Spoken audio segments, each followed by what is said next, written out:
기독교라고 하면은 이 기독교라는 것은 앞에서 기독 이 말은 그리스도에 대한 가차입니다. 그러니까 한글이 예전에 우리나라도 한글을 쓰는 나라는 아니었잖아요. 그 일제 시대를 지내면서 이제 한글의 강조성이 독립에 대한 얘기부터 해서 중요해진 것이지. 뭐 불과 100년 전만 해도 한글은 천대받는 글이었죠. 그래서 이 천민들이나 쓰는 글이고, 그리고 또 이제 귀족들이나 대부분의 문서는 다 한문이었습니다. 그렇기 때문에 어떤 외래어라든가 말이 들어왔을 때 그 말의 그 음역만 따라서 한자를 들어서 쓰는 글자들이 있죠. 기독도 바로 그겁니다. 그러니까 크라이스트인데 이제 그리스도, 이 외래어가 들어왔을 때 이거를 한자로 기독 이렇게 쓴 겁니다. 근데 중요한 것은 다른 종교하고 다르게 기독교는 이 그리스도 예수가 중심이 되는 종교죠. 그래서 예수를 빼면 이 교리가 성립이 안 됩니다. 종교가. 근데 뭐 마호메트라든가 거기는 마호메트 빼도 성립이 돼요. 그러니까 마호메트가 아주 유력한 선지자이긴 하지만 마호메트를 뺀다고 해서 이슬람교가 사라지는가, 그렇지 않아요. 그러나 이제 기독교 같은 경우는 그리스도를 빼는 순간 기독교가 아니죠. 그런 측면이 바로 다른 종교와 가장 큰 차이입니다. 그럼에도 불구하고 교회 역사를 보면, 그리고 또 한국 교회 현실을 보면 예수님이 누구냐를 잘 몰라요.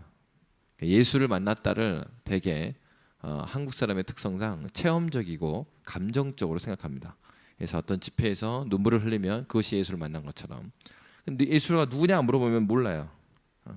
지금 이 오늘 소요리문답 21문 22문에 나와 있는 그리스도 예수가 누구십니까? 이 부분이 왜 중요하냐면 바로 여기서부터 모든 이단이 나온 겁니다.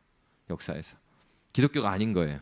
근데 한국 교회는 이 오늘 21문 22문에서 말하고 있는 대로 믿지 않은데도 세례 다 줬고, 그다음에 그렇지 않는데도 자기가 예수 믿겠다고 생각해요. 굉장히 이상한 교회죠, 사실은. 그렇기 때문에 한국 교회는 기초가 굉장히 부실한 교회 중에 하나입니다. 그래서 인구수는 짧은 기간에 굉장히 많아요, 크리스찬들이. 그런데도 불구하고 한국 교회가 큰 영향력은 세계에서는 많지 않아요. 왜? 너무나 얄팍하기 때문이죠. 그러니까 그 다른 종교가 이 한국을 지배했을 때 많잖아요. 불교가 지배했을 때도 있고 유교가 지배했을 때도. 근데 기독교가 들어왔다고 해서 아주 뿌리 깊게 기독교 사상에 의해서 사회가 변화되느냐? 초창기에 기독교가 들어왔을 때는 그런 일이 있었습니다. 예를 들어서 장로회 총회에서, 조선 장로교 총회, 초창기에 이제 그 장로교회죠. 총회에서 이것을 지키지 않으면 교인으로 인정해주지 않았어요. 근데 그 중에 하나가 첩을 가지 않는 것, 종을 풀어주는 것, 그다음에 담배 피지 않는 것, 술 마시지 않는 것. 그 외에도 7, 8개, 9개 조항이 있어요. 그거를 안 하면 교인으로 인정 안 했단 말이에요. 아예 교인으로 등록을 안 받아줬어요. 그러니까 오늘날과 같이 아무데나 가도 이렇게 백화점 서비스 하듯이 어서 오십시오 그런 교회가 아니었어요, 한국도. 근데 이제 이게 산업화와 함께 도시화가 되면서 도시의 개척 교회들이 무수하게 난립하게 되는 거예요. 그러니까 자본주의의 이제 대기업이 장사하듯이 그런 교회가 돼버린 거예요. 그건 이제 7, 80년대에 일어난 일이지 원래 한국 교회는 그렇지 않았습니다. 그러다 보니까 뭐가 문제가 됐느냐? 기독교의 핵심 교리인 예수가 누구냐에 대해서 철저하게 배워야 되는데 그게 중요하지 않은 거예요. 말 그대로 어떻게든 성도의 입맛에 맞춰줘야 교인들이 많아지기 때문에 그런 교회들이 성장하기 시작하죠. 그래서 어떻게 됐습니까? 80년대 유행하던 얘기가 이 선교단체가 굉장히 제자화를 도입하면서 성도들이 이제 부흥의 컨셉과 맞다 이렇게 돼가지고 도입이 많이 되잖아요. 그러면서 유행했던 말이 교리가 중요하지 않다. 큐티하고 그다음에 적게 알아도 아는 만큼 실천하는 게 중요하다. 예. 그러니까 제자화하는 선교단체, 제가 선교단체 있었으니까 선교단체 강조점은 실천에 있죠. 그래서 많이 알아보면 뭐하냐? 목사 전도하지 않지 않냐? 그 아무 소용없고 그냥 성도라도 통신도라도 이만큼 알아도 내가 아는 예수 전하면 됩니다. 그것은 이제 실천과 순종에 대한 강조가 될 수는 있지만 그렇다고 해서 기독교의 핵심 교리를 버리게 되니까 나중에 어떤 시대가 와요? 2000년대 들어오니까 신천지가 마음껏 그 전도하고 다닐 수 있는, 사이비로 끌어갈 수 있는 교회가 돼버린 거죠. 그런 거예요. 캠퍼스에 이단이 나타나고 구원파 이단이 전도하고 다니는데 간사님이 왜 구원파가 이단인지를 설명을 못해. 왜? 구원파도 이렇게 묻거든요. 예수님 만났어요? 언제 만났어요? 몇 년도 몇 월 며칠 몇 시에 어떻게 만났어요? 이렇게 물어보거든요. 근데 선교단체도 그렇게 물어보거든. 그러니까 어떤 차이점을 못 느끼는 거예요. 그러니까 이단이 마음껏 활개치게 할 수 있도록 한국 교회가 길을 열어준 거죠. 그러면서 70년대나 80년대까지만 해도 장로교회들에서 사실은 이 요리문답을 잘 가르친 교회들이 있었습니다. 근데 이제 문제는 이 말씀들이 철저하게 그렇게 전수가 안 돼요. 그러면서 교회인 숫자가 줄어드니까 그러면 교회가 부흥하게 되는 여러 가지 시험을 했죠. 오늘의 교회가 많이 했던 거 찬양. 그러면 찬양팀을 만들어 놓으면 교회가 부흥한다더라. 경배 찬양이 유행을 하면서 전하세 예수. 그래서 얼마나 우스운 일이 있냐면 낙원상가가요. 한때는 굉장히 장사 잘 됐습니다. 누구 때문에? 교회 때문에요. 왜? 교회에서 이 찬양팀이 유행하다 보니까 뭐 조그만 교회까지 드럼이고 건반이고 다 사는 거예요. 얼마나 비쌉니까? 새 거를 다 사고 준비를 해놓고 짜잔 했는데 그거 하면 뭐합니까? 찬양 인도할 사람도 건반 치는 사람이 없는데. 그러니까 나중에 중고로 다 판 거예요. 100만 원에 사서 50만 원에 20만 원에 다 내놓은 거예요. 낙원상가 너무 좋지. 그래도 끊임없이 계속해서 살아오는 교회들이 있으니까. 그 우스운 소리인 겁니다. 그래서 한국 교회가 80년대 90년대를 지나오면서 어떤 식의 교회가 됐냐? 교회의 등치가 커지면 되는 거예요. 어떤 방식도 다 써서 교인이 늘리면 되는 교회가 돼버린 거죠. 그래 어때요? 뿌리가 아주 약한 교회가 이제 2000년도에는 돼 있었죠 이미. 그러니까 얼마든지 신천지든 구원파든 얼마든지 다녀도 지금도 여러분 신천지 숫자 늘어납니다. 한국 교회는 20대 30대가 급격하게 줄어들고 있죠. 한국 교회는 굉장히 한국 사회의 노령화보다 더 빠른 건 교회의 노령화입니다. 한국 교회 현실이 그래요. 그러니까 대부분의 또 그 대형 교회 다니는 사람들 그걸 모르죠. 젊은 사람이 거기 좀 있으니까. 그러나 그 사이에 작은 교회들은 수도 없이 사라져 가고 있고, 그리고 기존 교회는 할아버지 할머니들만 있어요. 교회 학교 없는 교회가 굉장히 많습니다. 근데요, 신천지는 매해 20대가 폭발적으로 늘어나고 있습니다. 다 누구겠어요? 자녀들이죠. 캠퍼스에서 전도받고 그렇게 갖고 늘어나고 있는 거죠. 왜요? 교회가 진리의 근간. 공부하는 거 안 좋아하잖아요. 재미없지. 그러니까 이거 그런 거 교리 따분하고 그런 거 집어치우고 그냥 교회가 잘 되는 걸 하면 좋겠다. 그냥 어떻게 돼요? 그 시대는 교회가 늘어날지 몰라도 그 다음 세대는 배운 게 없기 때문에 아무리 20살 때까지 교회를 다녔어도 대학 때부터는 빠빠이 자기 갈 길을 가는 거예요. 여러분, 신앙의 기본은 하나는 예수 만나는 겁니다. 그러면은 예수를 만나는 것과 함께 너무 중요한 게 뭘까요? 예수를 만나는 그 만남 가운데 내가 경험한 그 경험이 성경에서 증거한 그 예수인가를 검증해 봐야죠. 이제 한국 교회 수준이 얼마나 낮아졌느냐? 애가 눈물만 흘리면 너무 감사한 거예요. 그게 아니라 눈물 집회에서 흘리고 말고, 아니 그게 아니라 네가 네 입술로 네 신앙을 고백하냐? 너 누구 어떤 예수를 믿냐? 그거를 말할 수 있는 교회였는데 한국 그런 교회가 아니잖아요. 그러니까 고3 선생님들이 하는 얘기예요. 교회학교 선생님들이 한국 교회에서도 고3 선생님들 고민이 뭐냐? 학부모한테 협조 요청해서 전화를 하면 학부모가 싫어한대요. 고3한테 교회 나오라 하는 거를. 그 학부모가 누구냐? 장로 집사, 장로 권사들이야. 장로 권사인데 자기 자녀가 고3 때 주일날 교회 가는 거를 꺼려해. 학생회 임원하는 거? 그거 왜 학생들한테 시키냐? 선생님들 하지. 그러니까 어떻게 신앙의 전수가 되겠습니까? 아이들에게 있어서 신앙에 있어서 가장 큰 것 중에 하나가 뭐예요? 대학 시험이죠. 대학 시험 때 믿음으로 싸워본 경험이 없는 애들이 어떻게 대학 가서 교회를 갑니까? 이 애들이 말도 안 되는 소리죠. 그러니까 아이들에게 있어서 신앙이 뭔지 한 번도 싸워보지 않은 애들이 어떻게 대학 가서 신앙의 싸움을 하냐 이거예요. 신앙은 그냥 그렇게 얻어지지 않습니다.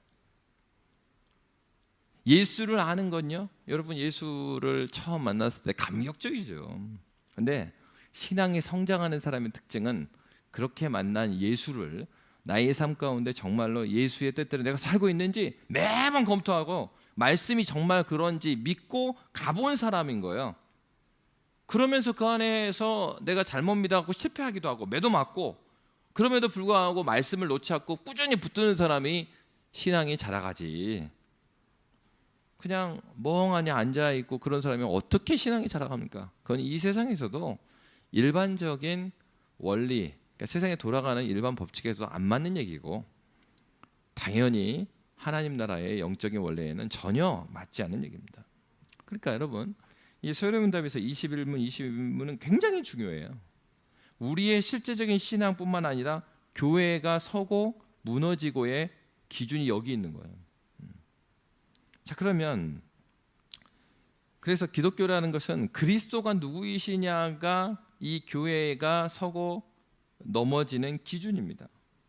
웨스트민스터 소요문답 21, 22문은 바로 중보자 그리스도를 소개하는데 이 앞에서 살펴봤던 20문은 뭘 이야기했어요? 은혜 언약을 말씀했습니다. 이게 중요합니다. 왜 신앙의 선배들은 은혜 언약 다음에 중보자 그리스도를 소개하고 있는가? 그 앞에는 뭐가 나왔죠? 죄에 대한 얘기 나왔죠. 하나님과 사람 사이에 갈라진, 하나님과 사람 사이의 관계가 깨어져 버린 원인이 뭐예요? 그건 죄 때문입니다. 그럼 이 죄가 어떤 결과를 가져왔어요? 하나님과 관계를 깨트렸고 사람과 그리고 이 피제소의 관계를 다 깨트렸잖아요. 그것이 결과죠. 그러한 비참한 가운데 살아가는 사람들이에요. 그러니까 소망이 없다 이거예요. 영원한 생명을 가진 존재에서 이제 죽는 존재가 됐죠. 그럴 뿐만 아니라 그냥 마지막에 가서 죽으니까 그때만 끝나면 되고 그 앞에는 마음대로 살아요. 아니죠. 삶 자체에서부터 내면에 오염된 성품, 타락하지 않은 곳이 없으니까 자기 인생 자체에서 그런 비참을 경험해요. 근데 그 비참이 거기서 끝나지 않아요. 마지막 때에 심판의 날에 그리스도께서 오셔서 그 비참을 또 경험해요. 거기 끝나냐? 아니죠. 마지막 때 심판 이후에 이 공의로 심판받고 지옥에 가면 영원한 비참 가운데 살게 된다는 거예요.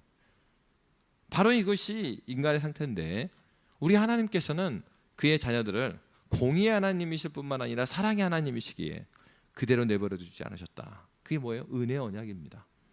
왜 은혜라고 그랬습니까? 은혜 자체가 우리가 값을 지불하지 않았기 때문에. 그 값을 누가 지불하셨는데? 그리스도 예수께서, 하나님께서 지불하셨습니다. 그러니까 은혜 언약, 하나님께서 우리를 구원하기로 약속하셨어요. 당신께서 약속하신다 이거예요.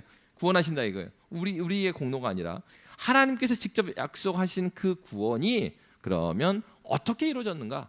그것이 바로 21문, 22문이라는 거죠. 자, 그러면 21문, 22문 한번 보겠습니다. 자, 21문.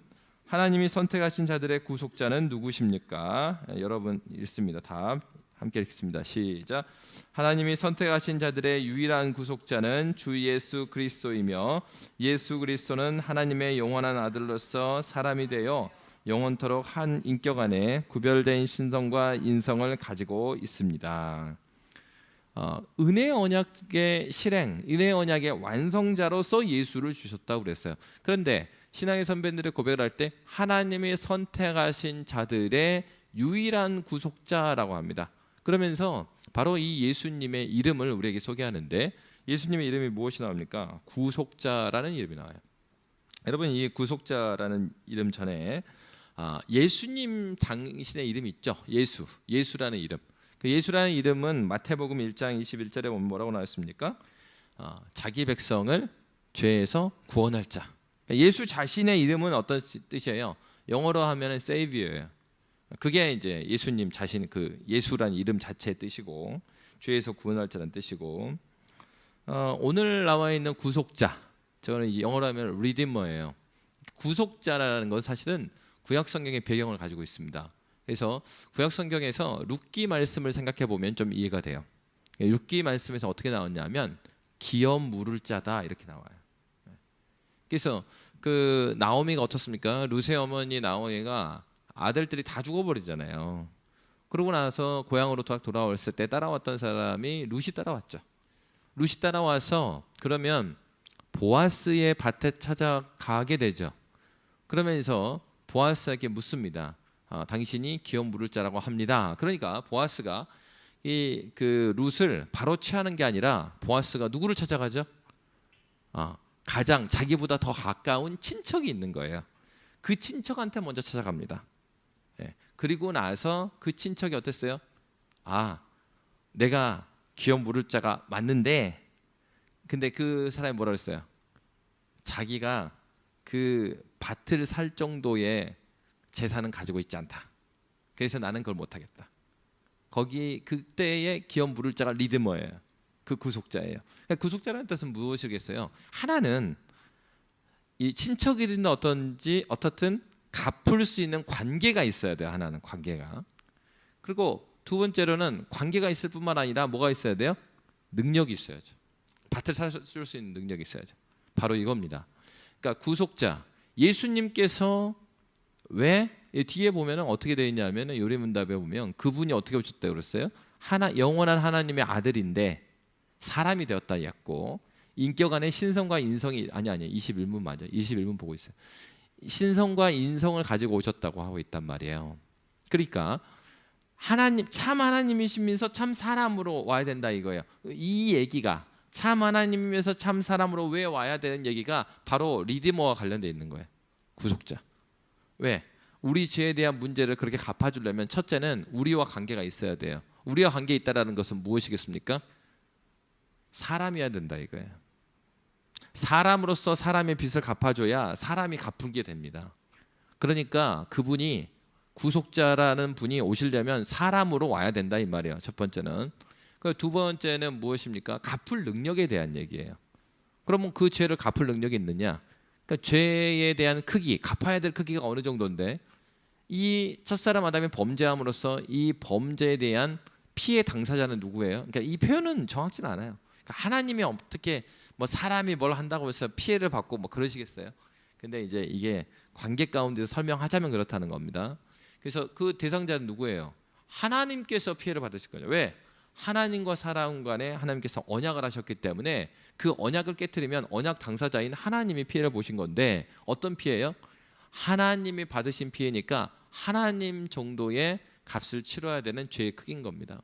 그러니까 그 능력이 되려면 어때야 돼요? 하나님으로 오셔야 되는 겁니다. 바로 이 리디머라는 단어가 중요한 거죠. 결국은 이 구속자라는 의미는 중보자와 비슷한 뜻이에요. 근데 이제 구속자 같은 경우는 좀 구체적인 얘기를 해주는 거죠. 중보자는 말 그대로 중간에 있는 사람이죠. 그래서 하나님과 사람의 죄로 인해서 관계가 흐트러졌는데 중간에서 중재하는 자, 그런 뜻이 이제 중보자라는 겁니다. 그러니까 바로 신앙의 선배들은 무슨 얘기를 하는 거예요? 왜 예수께서 참 하나님이신 그분께서 사람으로 와야 된다. 그러니까 요한복음에 의하면 어떻게 해요? 말씀이 육신이 되어서 오셨다고 했으니까 하나님이신 그분이 왜 육신을 입어야 됐는가에 대해서 이렇게 답을 하고 있는 겁니다. 왜요? 그가 구속자로 오셨기 때문에. 구속자는 어떤 요건이 있어야 되니까요? 이것을 갚아야 될 대상이 자신이 되든지 아니면 그 동료여야 돼요. 친척이가 되든 뭐가 됐든 간에 그 조건. 그리고 두 번째는 그러한 능력이 되는가에 대한 부분입니다. 바로 그렇기 때문에 갚으려면 참 하나님으로서 하나님 받으신 피해 정도를 갚을 수 있는 능력이 돼야 되니까 참 하나님으로 오셔야 되고, 그리고 사람이 저지른 죄이기 때문에 이 사람이 갚는 것이 마땅하죠. 그러니까 참 사람으로 오셔야 되는 겁니다. 다만 문제가 있죠. 어떤 문제가 있습니까? 그가 만약 동일하게 갚을 능력이 안 되는 자라면 해당되지 않아요. 룻기에서 보듯이 보아스 앞에서 한 사람이 있었어요. 그 사람은 능력이 안 되는 거예요. 어떤 사람이 능력이 안 됩니까? 다른 사람과 마찬가지로 죄인으로 왔다가 하면 이 사람은 능력이 안 되는 거죠.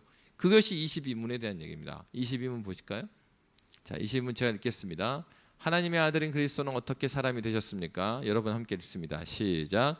하나님의 아들인 그리스도는 실제의 몸과 이성적인 영혼을 취하심으로 사람이 되셨으며 성령의 능력으로 수태하여 동정녀 마리아의 몸에서 태어나셨으니 죄는 없습니다. 그러니까 앞에서는 죄가 없다고 딱 얘기하고 있잖아요.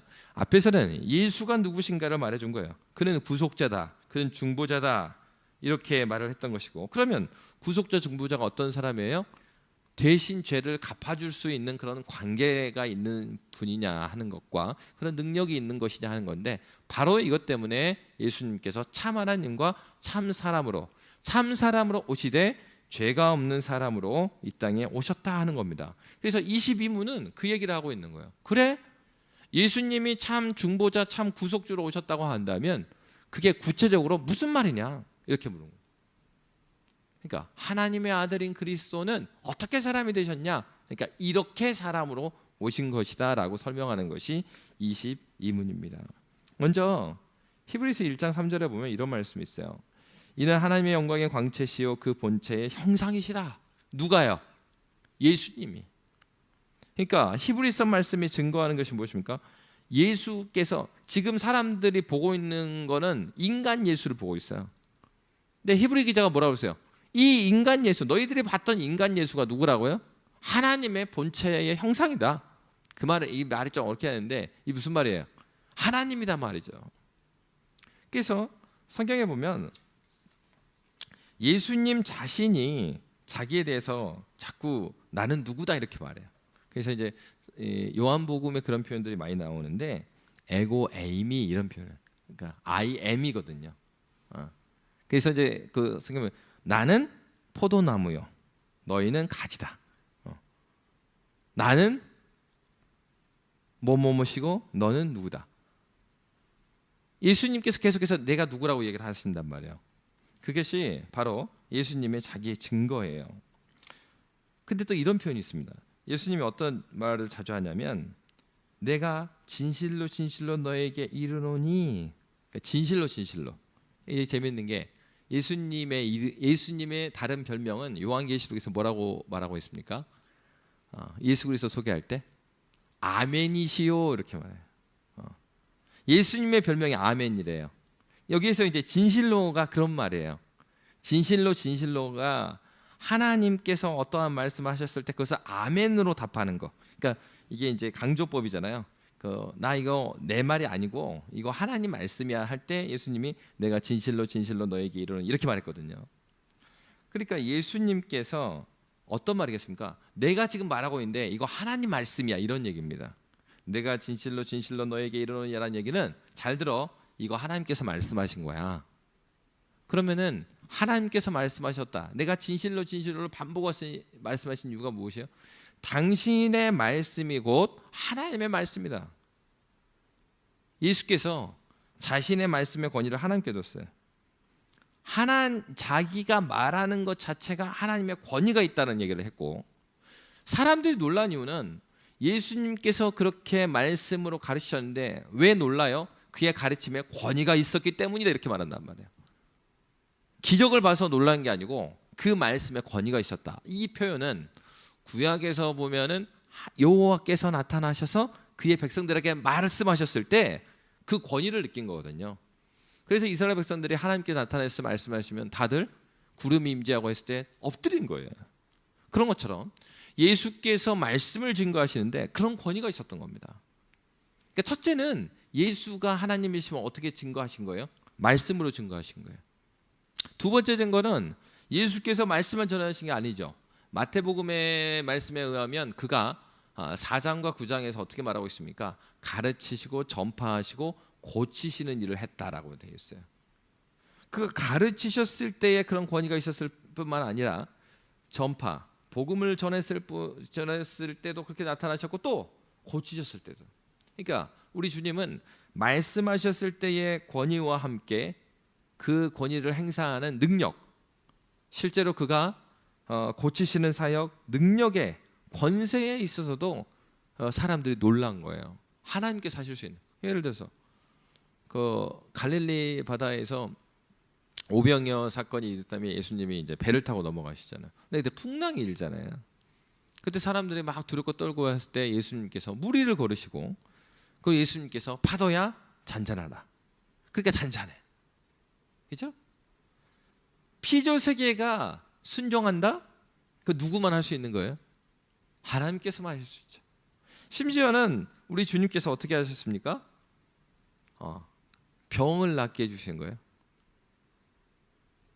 병도 병이 걸리는 건 죄 때문이라고 생각했는데 병도 순종해요. 심지어는 병을 고쳐줄 뿐만 아니라 예수님 뭐라고 말씀하시면 네 병이 낫느니라 이렇게 말하는 게 아니라 네 죄가 사하여졌노라 그래요. 죄를 사하는 능력, 구약의 시대로 생각하셔야 돼요. 구약 배경으로, 유대인들 배경으로 생각하셔야 되는 거예요. 죄를 사하는 능력 누구한테 있죠? 하나님에게밖에 없어요. 그러니까 예수님의 말씀하시는 것 자체가 자신이 하나님이심을 증거했을 뿐만 아니라 그의 능력이 그가 하나님이심을 증거했죠. 그럴 뿐만 아니라 예수님의 자기 증거가 있었고 또 누가 증거예요? 첫 번째로 예수님의 증인이 된 사람들이 누굽니까? 제자들이죠. 사도들이 예수님을 고백합니다. 주는 그리스도의 살아계신 하나님의 아들이십니다. 물론 이 베드로가 성령의 능력에 의해서 이렇게 고백을 했어요. 그 뜻이 무엇인지 몰랐어. 그러나 성령의 강림 사건 이후에 그렇게 말했던 주는 그리스도 살아계신 하나님의 아들입니다. 이렇게 고백하고 나와서 마태복음 16장 몇 구절 안 가고 예수님이 뭐라고 그래요? 사단아 내 뒤로 물러가라 그랬단 말이에요. 베드로가 그런 상태였어요. 바른 고백을 했을 줄 몰라요. 그래서 이제 어떤 사람들이 있냐면 너희가 믿음으로 고백하여 의에 이른다. 이런 말씀이 신약에 있잖아요. 그러니까 영국에 어떤 사람이 나타나면 그게 이제 강단 기도나 이렇게 여기 결신자 기도시키는 거하고 좀 비슷한 건데 샌데마니즘이라는 그 샌데만을 따라다니는 추종자들이 생겨요. 근데 샌데만이 가르친 게 뭐냐? 성경에서 입술의 고백을 통하여서 의에 이른다고 그랬으니까 전도를 하고 복음 집회를 하는데 자꾸 사람들한테 자 따라서 하세요. 그래서 고백하게 만들어요. 그리고 이제는 당신이 하나님의 자녀가 됐습니다. 끝내버리는 거예요. 저도 성교단체에서 그거 많이 했죠. 전도한 다음에 영접기도 따라서 하면은 당신 이제 주님의 자녀라고 여기 써져 있는 대로 막 그렇게 했죠. 그러니까 어떻게 되느냐? 회심하지 않은 자가 자기가 회심했다고 생각하는 거예요. 아, 나 이제 그리스도인이야 이렇게 생각하는 거예요. 그거 하나님 하나도 모르거든요. 아니 그 사형리 그 교회 다니는 사람이나 그게 좀 익숙한 말이지 그 내용을 영생이라는 단어 평상시에 쓰십니까? 죄를 써도 얼마나 써요? 그 똑같은 죄라는 단어가 저 밖에서 죄하고 이 죄가 같아요? 다르잖아요. 그러니까 처음 복음을 접하면 이게 뭔 소리야? 그런다 보요. 영생? 그럼 뭐 영생하면 요즘 사람들한테 영생하면 한국 사람이 떠오르는 게 뭘까요? 영생교가 떠올라요. 영생하면 이렇게 사이비가 떠오른다고 이 단어 자체가. 그러니까 이 복음이라는 것이 얼마나 이 사람이 성경에서 말하는 복음으로 세워지기까지 얼마나 오랜 시간이 걸리겠어요. 그런데 그 성경을 문자 그대로 입술의 고백을 통해서 의에 이른다. 고백을 막 시키는 거예요. 성경에서 말하는 그 입술의 고백이라는 것은 그걸 말하는 게 아니죠. 예수께서 말씀하신 바와 같이 베드로의 모습을 본 것 같이 베드로 주는 그리스도시요 살아계신 하나님의 아들이십니다. 이 고백 칭찬받았어요. 그런데 전혀 엉뚱한 주는 그리스도시요 살아계신 하나님의 아들입니다. 그리스도 기름 부음 받은 자죠. 주는 그리스도시요 예수 우리를 구원할 자예요. 기름 부음 받은 자라는 얘기는 무엇입니까? 하나님께서 이 사람을 백성의 누군가로 세워주셨다라는 공식 인증받은 사람이라 이거예요. 근데 그 인증이 어떤 인증이에요? 예수 인증이에요. 구원할 자로서의 하나님의 위임받은 자 예수 이런 뜻이죠. 예수 그리스도가 그런 고백을 이 사람이 했어요. 그러면은 백성을 구원할 자면은 아까 중보자의 조건대로 예수가 그 다음에 할 일은 뭐예요? 그런 고백에 따라서 예수가 죽어야 돼요. 그래서 마태복음 16장 보면 베드로가 그 고백을 한 다음에 예수님이 내가 사흘 만에 그 고난을 받고 죽고 사흘 만에 다시 살아야 되는 이거 전한 거거든요. 그러고 나니까 베드로가 뭐라 그래요? 주님, 그런 일은 없을 겁니다. 절대 안 일어납니다. 이렇게 한 거예요. 그러고 나니까 예수님이 사단아 뒤로 물러나 이렇게 된 겁니다. 베드로 고백 잘하다고 칭찬받았어요. 근데 그 고백이 어떤 고백이었습니까? 맹탕인 거예요.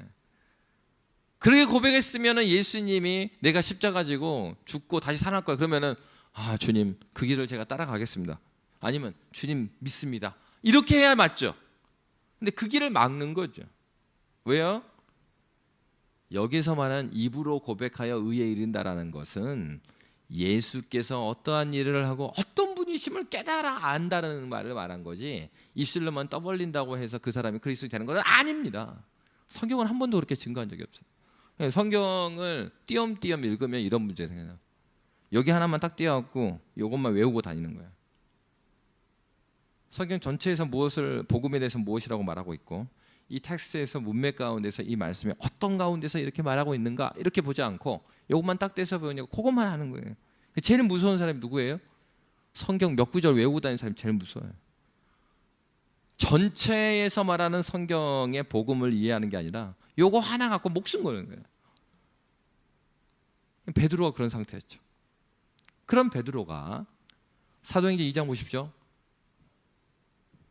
성령이 그들에게 임하시자 거기서 제자들이 일제히 일어서, 왜 일어섰어요? 사람들이 백주 되나데 쟤네들이 뭐 하신 건가? 술 취한 것인가? 왜?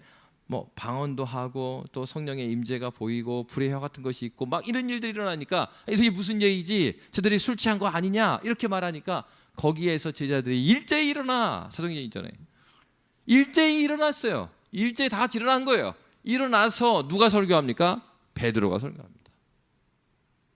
베드로의 설교를 보면 구약에서부터 해서 구속사적인 설교를 쫙 풀어내요. 어부라고 취급하기에는 너무 성경을 창세기부터 잘 엮는 거예요. 이렇게 예수 그리스도의 복음 중심으로 쫙 설교해 나가는 거예요. 그게 무슨 얘기입니까?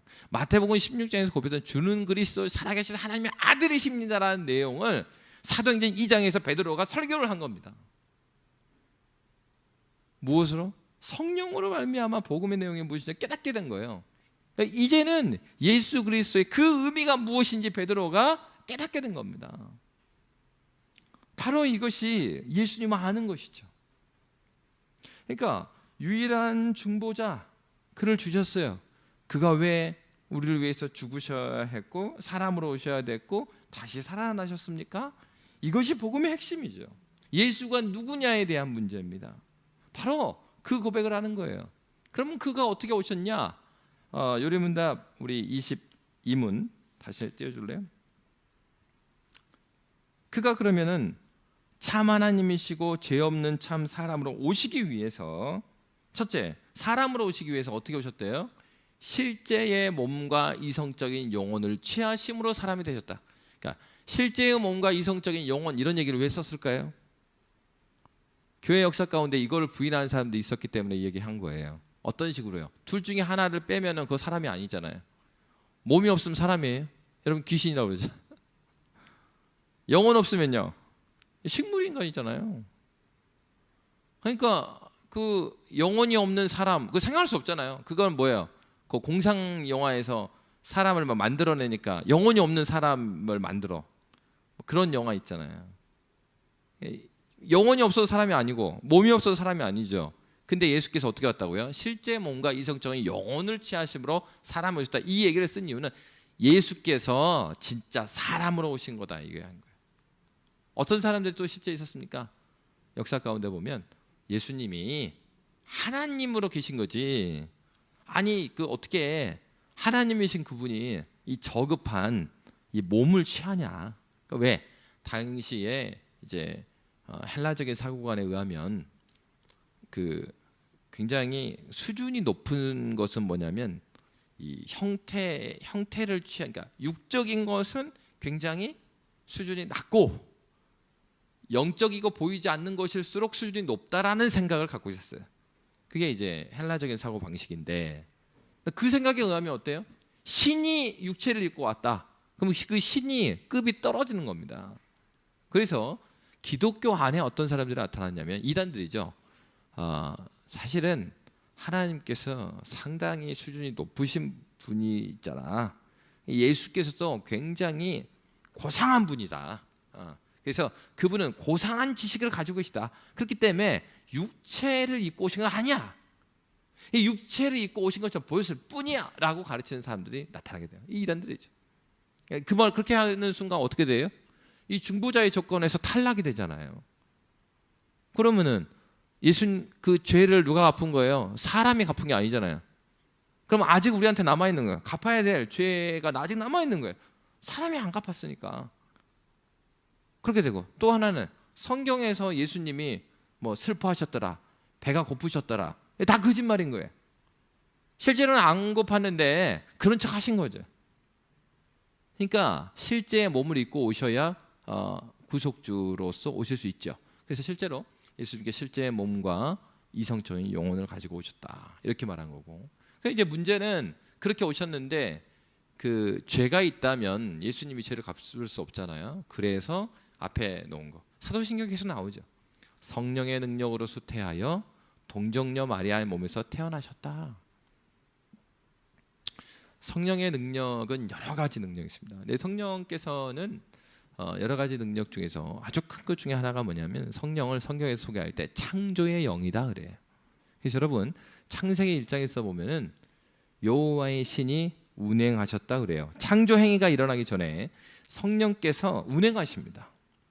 마치 이 그 하용조 목사님 그렇게 이야기하더라고요. 그 닭이 알을 그 품을 때 딱 품고 있는 것처럼 성령께서 이렇게 품고 계신 거죠. 이 피조세 품고 계셔서 그 다음에 창조가 나오는 거예요. 그런 것처럼 성령은 창조의 영이다 이렇게 봐요. 그러니까 왜 그러냐? 우리가 예수 그리스도를 만났을 때 어떻게 표현하도 해요? 새롭게 태어났다 그래요. 그러면 새롭게 태어나게 하시는 분이 누구예요? 성령이시죠. 근데 그렇게 창조하신 성령께서 예수 그리스도께서 이 땅에 오실 때도 창조의 영으로서 일하신 걸로 보아요. 그리고 성결의 영으로 일하신 걸로 봐요. 그러니까 우리가 새 사람이 되었다 했을 때도 어떻게 해요? 우리가 의롭다 함을 입었다 이렇게 표현하잖아요. 새 옷을 입었다 이렇게 표현하죠. 그렇게 하신 분이 누구예요? 성령께서 하신. 그러니까 예수께서도 사람의 몸으로 오시는데 성령의 능력으로 수태했다, 잉태했다 이 말은 무엇일까요? 죄 없이 성결케, 성결이 거룩해 하시잖아요. 죄를 없이 하시는 성령의 능력으로. 그리고 새 창조로 창조되었을 때 창조 시에 죄가 있었어요? 없었잖아요. 그렇게 새 창조의 영으로 그리스도 예수의 몸을 입혀주셔서 예수께서 죄 없는 그러나 육체의 몸을 받아야 되잖아요. 그거를 동정녀 마리아의 몸을 통해서 이 육체를 입으셨다 이렇게 보는 겁니다. 바로 우리가 믿는 예수는 참 하나님, 참 사람, 그러나 죄가 없으신 분을 우리는 믿고 있는 거예요. 여러분 이렇게 생각하면 안 됩니다. 참 하나님이요 참 사람이라는 것은 한 단어예요. 영어로 하면 대문자 주의 하고 God man이에요. God and man이 아니에요. God man입니다. God man이라는 단어가 따로 있어요. 우리가 믿는 예수님은 유일하신다고 했을 때 김세현 목사님 어떻게 하냐면 독생자 예수 그리스도를 믿는다고 했을 때 독생자는 독종자라는 말이다 그랬어요. 그 독종, 종이 뭐냐면 과학에서 말하는 종속 과목 광문계 했을 때 종. 왜? 참 하나님이요 참 사람으로 이 땅에 오신 분은 유일하게 역사 가운데 예수 한 분이니까. 우리 중에 누구도 하나님인 사람은 없잖아요. 그리고 하나님 삼위 하나님 중에서 육체를 입으신 분은 성자뿐이 안 계시죠. 그런 면에서 김세현 목사는 독종자 이렇게 했어요. 참 하나님이시며 참 사람이신 예수를 우리가 믿는 것이지 육체는 없으신 예수를 믿잖아요. 그러니까 예수께서는 육체를 입고 이 땅에 오셔서 어떻게 하셨습니까? 우리의 죄를 대신 짊어지셨을 뿐만 아니라 율법을 다 지켜 행하셨어요. 그러니까 우리가 예수를 믿게 되면 예수 따라간다고 표현했을 때 우리는 예수 어디만 믿어요? 그 공생의 3년만 믿어요? 아니죠. 어릴 때 태어나갖고 저 잉태되셔서 태어나서 어릴 때부터 쭉 자라시더라. 그의 지혜가 자랐다. 누가복음의 증거가. 그 예수를 우리 믿는 거예요. 예수께서 친히 하나님이신 그분이 그의 신성을 인성에 감추시고 그리고 인간이 걸어야 되는 그 길을 쭉 걸으실 거예요. 그럼 왜 우리가 그렇게 기도할 수 있어요? 바로 이것 때문이죠. 우리와 똑같이 자라간 그분이시기 때문에 그는 채울하시는 하나님이다. 채울이 뭡니까? 우리에게 공감하실 수 있는 분이라는 거예요. 우리의 어떠함을 아시는 분이라는 거예요. 우리의 어떠함을 아시기에 그분께 기도할 때 그분이 우리를 알아들으시죠. 그러니까 아라고만 말해도. 여러분 너무 스트레스 많을 때 예배당 나와서 기도하면 막 기도 수주 됩니까? 안 되죠. 그러니까 음악은 틀어놓고 앉아있는데 멍할 수 있어요. 그럼 어떻게 해요? 야, 아버지만 해 이게. 일일이 다 말을 못해도 야, 아버지만 해요. 근데 우리 주님은 그걸 아셔요. 지금 네가 무슨 얘기를 하는지 내가 안다. 왜? 그분이 우리가 당하신 그 고통 그때 당하셨고 우리와 똑같이 배고프셨고 우리와 똑같이 잘하셨어요. 그가 하나님이신데도 불구하고 그가 배우셨어요. 왜? 우리가 그를 따라 우리의 인생길을 예수 따라 걸어갈 수 있는 모델로서 보여주셨고 우리의 구속자로서 그 길을 걸어가셨어요.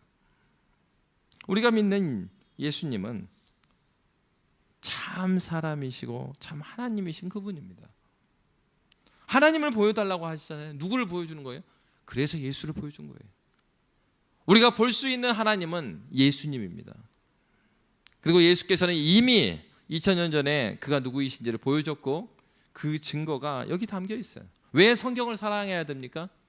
우리 예수를 믿으려면 이 성경에서 증거하는 예수를 믿어야 되기 때문에 이 성경을 사랑해야 되는 거예요. 성경을 떠나서는 믿음이 생겨나지 않아요. 그때는 무엇인가 반짝이 있는 것이 뭐가 있는가 보여도 어떻게 천년의 중세가 망해버립니까? 복음에서 떠나가자 문을 닫게 돼요. 기독교 천년이라고 그러잖아요. 무엇인가 있는 것 같은데 그것이 말씀에서 떠나가니까 성경에서 증거하는 그리스도 예수에서 점점 멀어지는 겁니다. 그리고 인간의 죄된 욕망이 추구하는 신을 믿게 되는 종교가 되어버린 거예요. 여러분, 주님을 주님으로 올바로 하려면 주의 말씀을 그래서 사랑해야 합니다. 우리 자녀들에게 말씀을 더 가까이 하도록 그 말씀을 더 가까이 하도록 애써야 돼요. 그러려면 우리 자신이 말씀을 사랑해야 합니다. 말씀이 그리스도 예수가 누구인지를 명확하게 증거하고 있습니다. 저와 여러분이 말씀에 증거된 그래서 성령께서 깨닫게 하신 우리의 신앙의 선배가 고백한 그 예수 그리스도를 온전히 아는 믿음의 교회가 되시기를 주의 이름으로 빕니다. 기도하겠습니다. 살아계신 하나님